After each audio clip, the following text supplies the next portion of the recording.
Bonsoir et bienvenue à tous sur TV5 Monde, ravi de vous retrouver pour la longue étape de ce marathon des sables.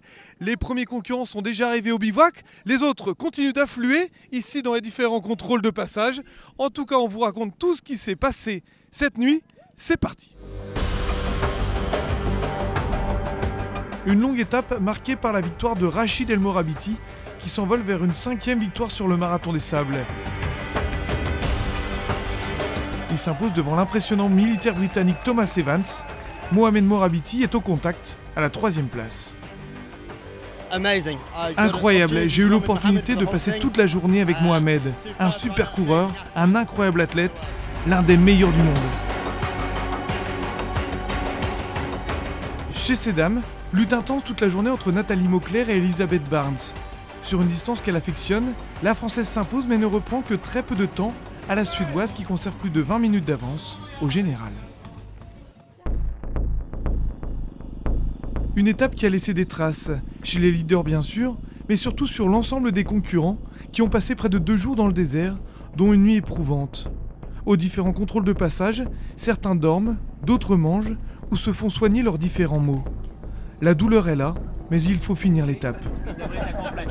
C'était dur toute la semaine, mais là aujourd'hui spécialement. Ouais, c'est long, c'est très long. Je suis tanné des dunes, plus de dunes.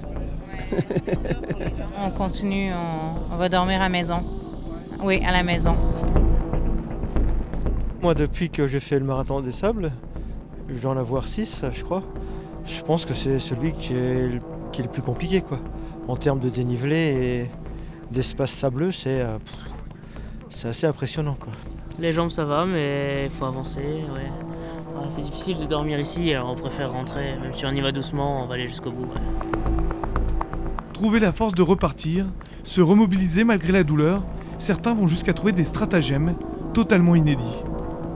Tout à l'heure, j'arrivais plus à courir, j'ai failli abandonner et en dernier recours, j'ai pris les Crocs pour courir.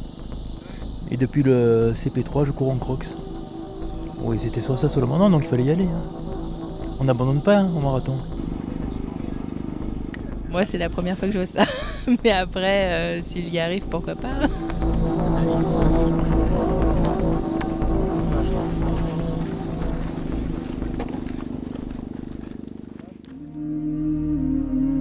Au petit matin, les concurrents défient toujours le désert, parfois à l'extrême. Audrey a même eu des hallucinations.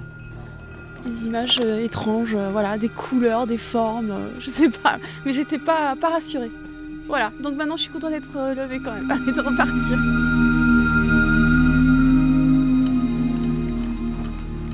Depuis le début, je crois que je vais au bout chaque jour. C'est chouette, c'est une belle aventure.